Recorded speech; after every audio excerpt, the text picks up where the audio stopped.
Plus vous haïssez Monsieur Cuir, plus il monte en puissance.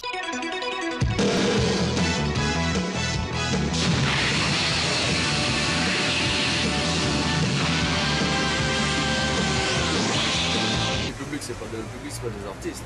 Ils savent pas rapper. Ouais, ils savent écouter. Non, mais c'est vrai, je peux pas leur demander. Ils savent pas. Je peux demander qu'est-ce que je dois rapper. C'est pas des rappeurs. C'est moi le rappeur. Depuis toujours, les sociétés ont eu besoin d'icônes, soit pour masquer des systèmes pavés d'injustice, soit pour ériger un but à atteindre, en général vertueux. C'est ainsi que des Ulysse, Jésus ou encore Tristan et Iseux furent portés au pinacle, souvent avec les meilleures intentions par des masses de crétins. Bien que les icônes d'hier exaltaient le beau, le vrai et le bien, celles d'aujourd'hui vendent le faux, le vice, le toc et le naze. C'est ainsi que la populace a vu naître le succès de Booba, de son vrai nom Eliafa, gros lard se nourrissant de la naïveté et de l'envie niaise de transgression des petits fifis à papa. Comme il en convient à toute société industrielle qui se respecte, la liberté des genoux souhaitant se révolter a été limitée au désir et le désir réduit à l'acte d'achat. La société du spectacle, fournisseur numéro 1 des vrais faux labels de subversifs, remplit donc la première part du marché en créant une série d'icônes, lesquelles sont vite récupérées par la société de consommation, comme des veaux que l'on réduit à l'état de viande et qu'on vend dans des hamburgers sous leur forme la plus hachée.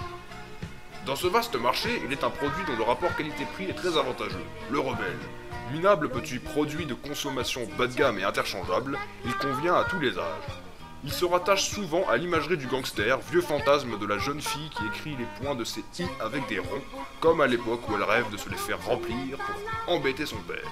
Booba représente donc l'indice de consommation bas de gamme de l'industrie de la fausse transgression.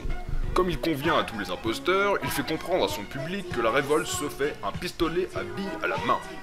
Représentant de tous les bas stéréotypes, Booba joue très bien sur le mythe du gangster.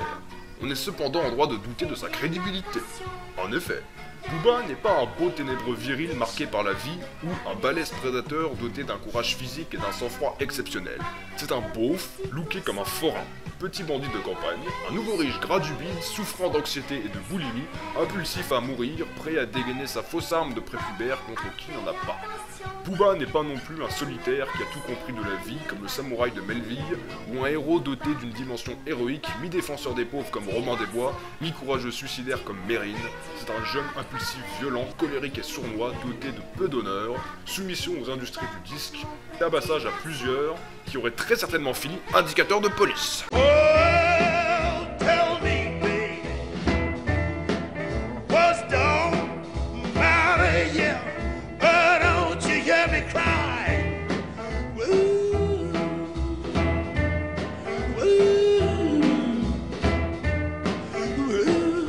Car oui, en admettant que Booba est un vrai gangster, il est au pire un lâche proxénète juste bon à terroriser des pauvres filles paumées, au mieux un inconscient amateur qui joue avec la chance pour finir comme tous les autres, à la poubelle ou en prison.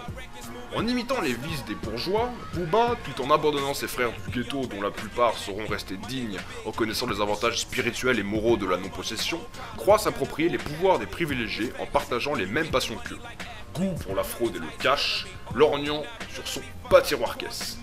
Booba veut en effet renvoyer l'image d'un homme jouissant d'une vie libre, faite d'aventures et d'amitié virile. Une vie d'un tombeur, sachant comment s'y prendre avec les jeunes bourgeoises, gardant son amour pour les affranchis, femmes du peuple, sachant gérer sa fortune émanant de boîtes de nuit avec entraîneuses et escort girls de luxe, comme ceux qu'il admire, magots en Suisse ou sur une île du Pacifique. Booba a en réalité plus le profil d'un Minus, cachant son argent dans ses chaussettes, datant d'une semaine, vivant dans une cave, subissant l'humiliation hiérarchique du parent. Si le monde est à moi, le monde est à nous. Les autres en face sont jaloux. C'est pas bonne si t'as pas de tête à Walou. Mon petit cœur tombe en panne sèche. Mais en dehors de ça, au-delà du fait que tu es bonne, je veux le coffre-fort. C'est alors que se pose une question. Pourquoi donc existerait-il tous ces mensonges? La réponse est simple. Booba a avant tout un rôle politique. Son premier rôle est de créer symboliquement le cliché bas de gamme de la pseudo-délinquance des quartiers sensibles des grandes villes, nourrissant ainsi la propagande mensongère de Jean-Marie Le Pen. Dans la société du spectacle, Booba et Jean-Marie Le Pen se complètent. Son second rôle est d'alimenter l'industrie des médias pour faire naître de fausses polémiques niaises, permettre à des arrivistes comme Éric Zemmour de monter en puissance, la bêtise de Booba rapportant beaucoup plus d'argent aux chroniqueurs néoconservateurs et d'extrême droite, et aux chaînes que le crime aux malfrats. Son troisième rôle est de faire frissonner le petit bourgeois parisien, grand adepte des spectacles, tout en cautionnant sa pratique et faire peur à la conne du vendredi soir, croyant encore au grand méchant. Mais le réel rôle objectif de Booba a été de donner de faux espoirs aux pauvres gens, de les détourner de la culture, de la solidarité et du combat politique, de nourrir des fantasmes d'adolescents se cherchant et de se convaincre lui-même d'être quelqu'un et d'exister tout en se disant à lui-même pourquoi en faisant ça, il aurait évité, après 3 séjours en prison, de finir vendeur de kebab.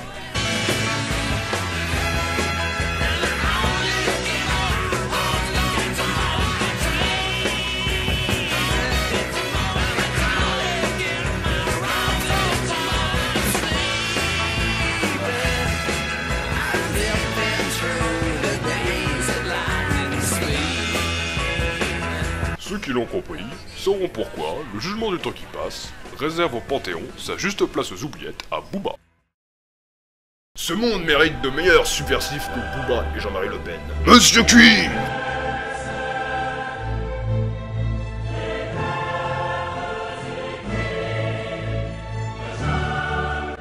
N'oubliez pas de disliker la vidéo et de vous désabonner de ma chaîne. Au revoir!